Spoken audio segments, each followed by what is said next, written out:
நம் ஆண்டவர் இயேசு கிறிஸ்துவின் நாமத்தினால் மகிழ்ச்சியும் சமாதானமும் நம் அனைவரோடும் இருப்பதாக. எபிரேயர் 10:19-23 முடிய. சகோதர சகோதரிகளே, இயேசுவின் உடலை கோவிலின் திரைச்சிலைக்கு ஒப்பிடலாம். இத்திரைச்சிலை வழியாக திருத்துயகத்துக்குள் நுழைய நமக்கு துணிவு உண்டு. ஏனெனில் அவர் இரத்தம் சிந்தி நமக்கென புதியதொரு வழியை திறந்து வைத்துள்ளார். இதுவே வாழ்வுக்கு அழைத்துச் செல்லும் வழி. மேலும் கடவுளுடைய இல்லத்தின் மீது அதிகாரம் பெற்ற பெரிய குரு ஒருவர் நமக்குண்டு.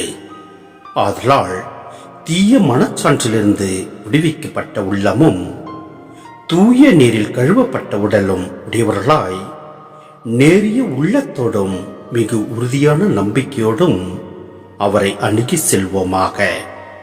நமக்கு வாக்களித்தவர் நம்பிக்கைக்குரியவர்.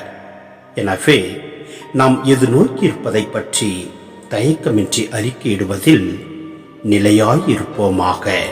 சிந்தனை: நம் ஆண்டவர் இயேசு கிறிஸ்து நம்மை பாவத்திலிருந்து விடுவிப்பதற்காக இரத்தம் சிந்தி நமக்கென புதியதொரு வழியை திறந்து வைத்துள்ளார்.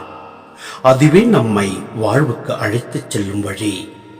அதுவே நம்மை நிலை வாழ்வுக்கு அழைத்துச் செல்லும். எனவே நாம் தீய மனச்சான்றிலிருந்து விடுவிக்கப்பட்டவர்களாய் தூய உள்ளத்தோடும் உறுதியான நம்பிக்கையோடும் நம் ஆண்டவரை அணுகி செல்வோம்.